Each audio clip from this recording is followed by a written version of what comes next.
Hey y'all, welcome back to Life Together with Brodie. Today's guest is someone I've known for over a decade. His name's Doug. He's a young man on the autism spectrum and has put in some serious work over the years learning how to take feedback, manage his emotions, and grow into the confident, big-hearted guy he is today. He also recently finished the Life Path program at Lone Star, and he dreams of becoming a sports commentator. So we're going to get to meet Doug, and he's going to share and bring his first inspirational sports story, words of sports and encouragement with Snuggy Doug. So enjoy today's episode. Welcome to the show. This is Brodie, your Life Together with Brodie. And today, I'm actually like super excited because I've got someone who I've known for, dude, when did I meet you? More like 2014 maybe. Yeah, it was when you were in like Ninth grade, high school. Grade. So and what year were you in ninth grade? 2014, I believe. Okay, so 10 years ago. So I've known Doug pretty much off and on, mainly on, for 10 years. And I'm super excited because, Doug, what is it that you want to do? Well, in life? What is your dream here? Yeah. My main dream is to be a sports commentator. I want to do basically what Mike Breen does, saying bang after every big shot, or what Stephen A. Smith does for a living. Yeah. And do you have much experience in that world? Experience? No. Okay. But I'm working my way toward it. Baby steps. Baby steps. And so baby steps is we're going to have Doug participate regularly on the show and just give us Houston, a little bit of Houston sports, a little bit of maybe some national kind of sports update, as well as talk about some of the things that are, what we get out of sports, some of the benefits that we get out of sports, some of the qualities that sports instills in us that helps us have healthy, good lives. Right? Yeah. Some version of that. So he's going to help me out on the podcast periodically. Ideally, I think we want to get to what, like twice a month? Probably, yeah. That's the plan. So for today, we're just introducing my man Doug, Snuggy Doug, to you guys. And so that kind of starts with when did you really get into sports? When did you know that sports was the thing that like you wanted to be a part of? My dream for sports came at the age of 6. I was at my granny and papa's house in 3rd Ward, and the age of 6 is a pretty pivotal point in your life. It's the point where what you see it really determines who you become later in life. And okay. I saw my granny getting all mad at a Rockets game, at a Rockets losing to the Spurs and Tim Duncan, Manu Ginobili, and Tony Parker. And from then I was hooked. I imprinted on that, and I got my love of sports from that. So you saw, and I'm just trying to reimagine this here. You saw the passion that your grandma had. Yeah. For Rockets basketball. Yeah. Which, if you're from this city, Rockets basketball is solid. Yeah. Especially in the 90s. Yeah. Clutch right? City. For sure. So you got to watch your grandma's passion for basketball, and you said that imprinted on you, like that left a mark of something that you wanted to be a part of? For sure. Okay. So then, did you play some sports as a kid? What was that like? Oh, yeah. What did you play? I played a lot of basketball growing up. I played a lot of basketball. For those who don't know, I was a bit of a menace to society for offenses. I was known for tenacity. And you're not a small guy. No. By no means. So you like the big body, move around. Yeah. For sure. And so went through, early grades, ended up at Gateway, and that's when I got to meet you, and that's when I heard of your kind of like life dream to do some commentating. What helped prepare you while you were at Gateway for doing this, for staying involved in sports and understanding? I know you watch a lot of sports. Yeah. But then also that communication piece, how you talk and how you present that. Well, what I learned from Gateway is I learned to put myself out there. I learned to not be afraid to be yourself. Okay. How did that come about? Do you know? Like what sort of things helped instill that lesson in you to just be yourself? Which is a great lesson. My teachers mostly, they encouraged me to just be myself and everything will work out. That's some pretty good. You were a big part of that, actually. Oh yeah, how was that? You instilled in me the lesson that if you be yourself and if you follow your dreams, everything will work out. If you work hard, you'll make it. All right. That's good advice from past Brodie. Yeah. Mr. Simmons, I think, is who he Yeah. was called back in the day. Yeah. Okay. So then I still call you Mr. Simmons to this day. Yeah, sometimes you do. You can call me Brodie if you'd like. Hmm. So Gateway, good experience for you. What other things did you gain out of being at Gateway? One thing I gained out of Gateway is I learned to accept feedback. Okay. That's not an easy thing. I learned social skills that helped me be a better person. Like, for the first 3 years of my time at Gateway, I was a bit of a talker. I talked too much. My classmates would get annoyed with me. They tell me, "Shut up, Doug," and I was like, whatever. But so it's kind of hard to keep all of your thoughts to yourself sometimes. Yeah, we get that. I still like to talk. I still like to talk a lot. This is a good place for that. So we're good there. So you got a lot of feedback. A lot of it sounds like hard feedback sometimes. And part of this show is learning to build that resiliency and create healthy habits that are going to put you into a healthy kind of like mental state, right? Yeah. Because I know you pretty well and have known you for a while. That's been an up and down kind of roller coaster for you. Yeah. But it started getting better, you said, at the end of high school. Yeah. Toward my senior year, I actually learned to listen. I got in my own head and listened. That's when I actually started to enjoy my time in high school. My senior year was one of the best years I've had. Yeah. What made it so great, man? Well, because I was more liked then. Because I accepted feedback, I was better liked. Okay. People knew me, they loved me, and I say, it was a fun time. Yeah, you're able. To me, I remember you're just able to let your personality kind of shine. Yeah, I was able to finally be myself. And when we learn those kind of social boundaries of like when it is a good idea to talk and share versus when it's a good idea to listen and let someone else share, that creates a lot of healthy space in a relationship. Yeah. So I mean, looking back to that senior year, I remember there were some pretty good times. We played basketball in the pool at Camp for All. Camp for All, yeah, I remember that. That was a pretty good time. This was full contact basketball in the pool. A lot of roughhousing. It was pretty sweet.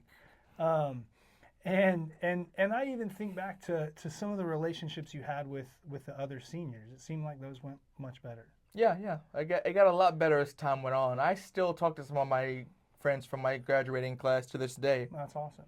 And then after high school, what have you been up to? Well, I recently graduated from a 4-year program in Lone Star College at Tomball called the Life Path Program, which is designed at a speed for neurodivergent people like myself.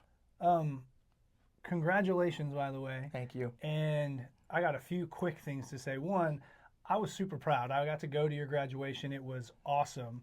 And I'm also super impressed. Lone Star's graduations, dude, they were fantastic. We'll post, we'll put a picture up during like this.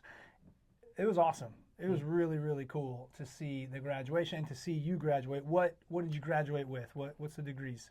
I got 2 degrees. I got my associates for business operations, and I also got an associate's that was given to me by Life Path. It's called an occupational and life skills, an OLSA degree. Okay, sweet. So those are helping you get moving into the direction of what I want to do with life. Yeah.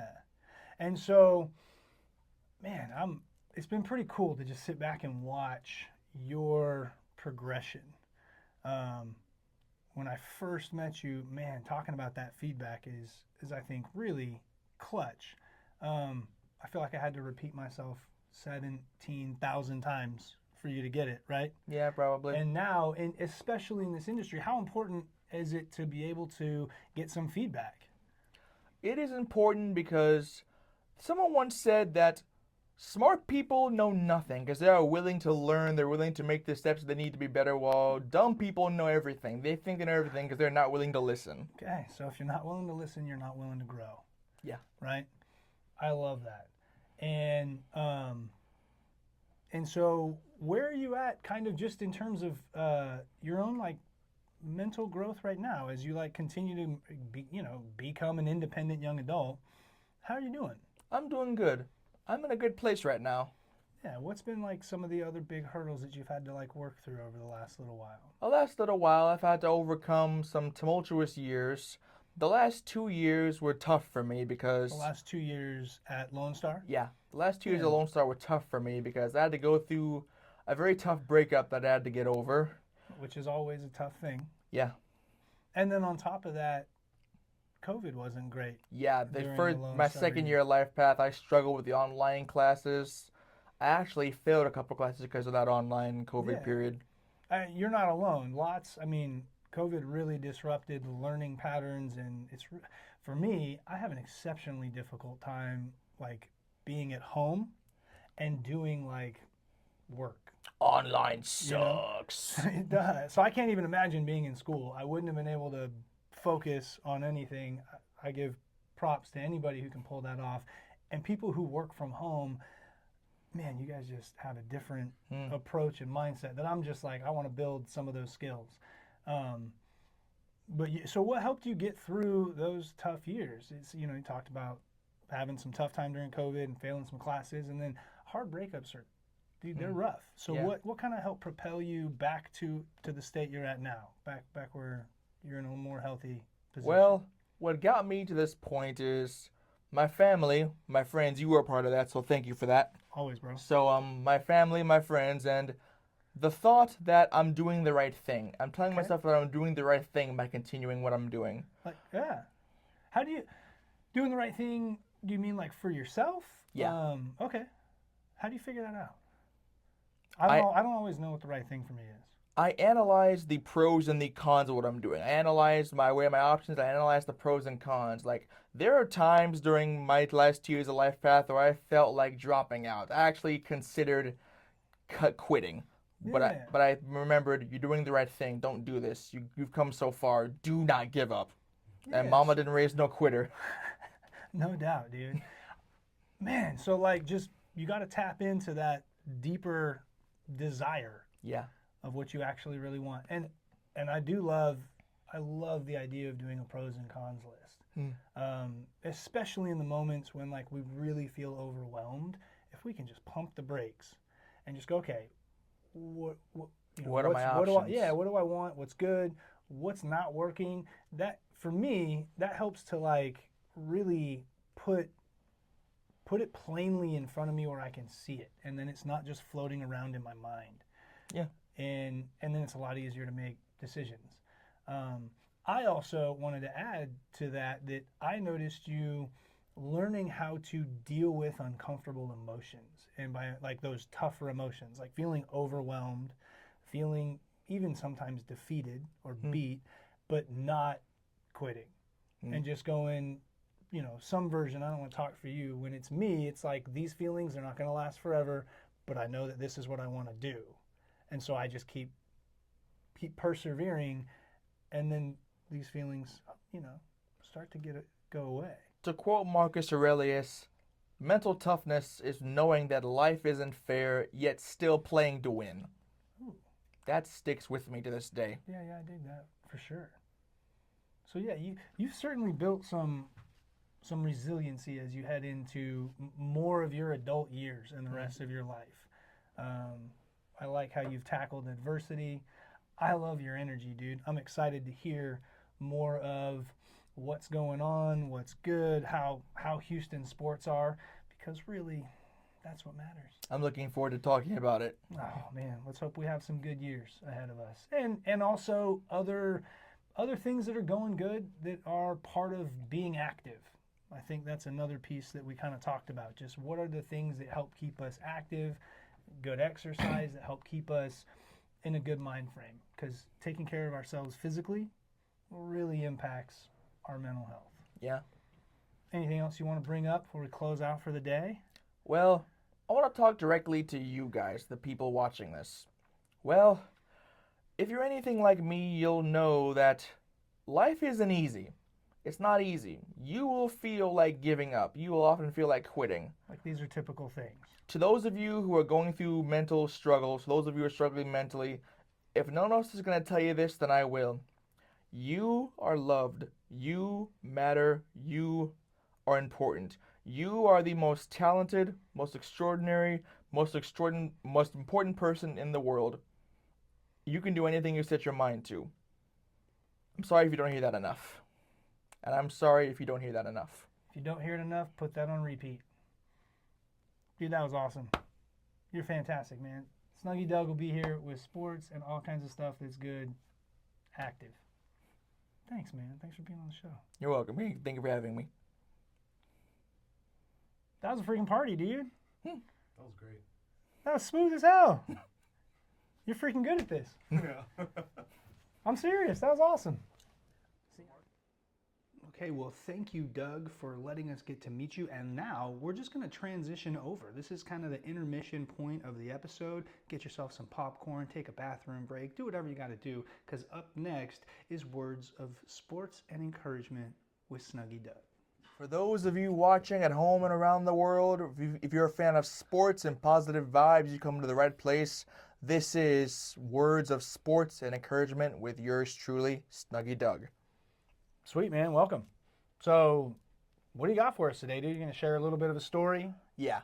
Tell us what you got. This story comes from Major League Baseball. There was a kid from Venezuela born to a poor family. He had a passion for the great American pastime we all know as baseball. Love some baseball here in Houston. Yeah. Right? Everybody loves the Astros. At least here in Houston they do. Heck yeah. At age 16, he tried out for a major league team, but was told by the team scouts that he was too short. He was told to go home, and they suspected that he lied about his age. Standing only 5'6", he is by far one of the shortest players in baseball. Yeah, 5'6" is not tall. Yeah, no, it isn't. Okay, so obviously he had some hurdles to overcome. Yeah. And he continued to try out. This was in Venezuela, right? Yeah. And so what happened? He didn't go home. With encouragement from his father, he presented his birth certificate, and a scout asked him, "Can you play?" And he looked him in the eyes and said, "I'll show you." When the team saw what he could do, they signed him as an undrafted free agent for what goes today as $22,000. Back then it was $15,000. Not a lot. And this was in 2007, 2007. 2007. He got signed. Yeah. For $15,000. Yeah. Even the worst paid teacher makes more than that. Just to be a part of the team, right? That's how. And then still has to, prove yourself. Yeah. On the team. Prove yourself on the field and in the batter's box, which he did. So we got a guy who's from kind of like more humble poverty background. Yeah, pretty much. Poor country. Yeah. Gets an opportunity to practice and play with a team in the hopes of like getting signed. Yeah. He's 5'6", so he's a giant. And that's called sarcasm, bro. Mm. And he pulls it off. Yeah. And then works, I'm assuming, just works his ass off. Yeah, he worked his way up he worked his way up through the minor leagues. And It was on July 19th, 2011 he made his major league debut. Okay. July 19th, 2011. It's 2025. Yeah. It's been a minute. And this individual has accomplished what in the major leagues? On August 20th, 2011, he hit his first major league home run. It was an inside the park home run, to which he showcased his power at the plate and blazing speed. Wicked fast. In the 14 years since that smash hit, this came from Venezuela, and his talent for hitting the baseball has won him the World Series twice. It has won him 7 Silver Slugger awards, 3 AL batting titles. It has won him the American League MVP award once, and it has also made him a 9-time All-Star. And I believe his batting average at 306 is... For his career, he has the highest batting average of any other player in Major League Baseball in today's... It's active right now. Yeah. In today's league, he has the highest career batting average of any other player. Okay. So who is this dude? The guy on your shirt, Jose Altuve. Yeah. Houston's own second base. Jose Altuve. It's pretty sweet. Like... A lot of athletes, a lot of professional athletes. If you watch the Olympics, there's a lot of great story behind how people struggle, persevere, and break through obstacles to like achieve their dreams. And it's pretty hard to come up with a story that's kind of as powerful as Altuve's. Yeah. For someone of his stature, the odds are against him. For someone of his life position, odds are against him. And he has accomplished some amazing feats as a baseball player. To quote Joe Buck, the little guy, 5'6", 168 with the heart of a lion, will not be denied. No doubt. We love him here in Houston, obviously. What is what's a great message from just the story of Jose Altuve? One message that I want you all to take away from this is that if you listen to those who overlook you and doubt you, you'll never be able to reach your true potential. Another message in this story. So then it would also be important to listen to who? Listen to those who support you. To listen to those who have your back, who have your best interest in mind. And I would also add, like, believe in yourself, right? Like, if you want to achieve and go after something, you have to believe that you can do it, so that you put in all of the effort. Yeah. Right. I imagine, and I haven't talked to all the Astros baseball players, but I imagine if you do and say who works the hardest, he's going to be at the top of the list. Yeah. Right. Because to get to that level and to stay at that level, you got to work. You got to put in the effort. Yeah. His teammates have all vouched for him, saying that he's the hardest worker on the team. I bet. One of the other things that I like from Altuve's story is he got signed for such a small amount. And, in life, often on the way to reach one's dreams, you got to take what you can get, even if it's not, the gold pot at the end of the rainbow. Just getting your foot through the door is the first step. Yeah, sometimes it's this is okay because it keeps me in the direction I want to go, even if it's not perfect yet. Yeah. And another message I want you all to take away from this is that never let anyone tell you that you can't follow or accomplish your dreams. Yeah, that's that believe in yourself, man. Love that. This is great, dude. I love this segment. I love you bringing your energy, sharing a Houston's own story of Jose Altuve. Gotta love that. Looking forward to the next one, Doug. Thank you for having me. Absolutely.